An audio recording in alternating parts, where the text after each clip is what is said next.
கல்வி தரத்தில் 145 நாடுகளில் நமது கல்வி 99வது இடத்தில் இருக்கிறது.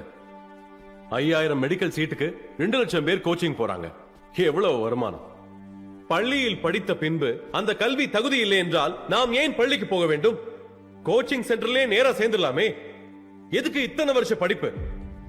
கடவுளுக்கு நிகரான மருத்துவ படிப்பு இனி ஏழைகளுக்கு இல்லாம போகும். ஒரே தகுதி தேர்வு என்ற நிலையை கடைபிடிக்கும் பட்சத்தில் அனைவருக்கும் ஒரே கல்விதான் வழங்கப்பட வேண்டும். ஒரே தர ஆசிரியர்களை வழங்க வேண்டும்.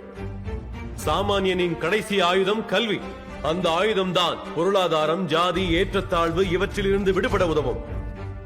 கல்வியை வியாபாரமாக்கி பணத்தை பிடுங்கி உயிரை கொல்லும் இந்த கல்வி முறையில் மாற்றம் வரவும், அருந்தவத்திற்கு நேர்ந்த அநீதி சமூகத்திற்கு நேர்ந்த அநீதியாக கருதி அருந்தவத்தின் தந்தையின் கொலைக்கு காரணமாக இருந்தவர்களை தண்டிக்க வேண்டும் என்று தாழ்மையோடு கேட்டுக்கொள்கிறேன், யுவர் ஆனர்.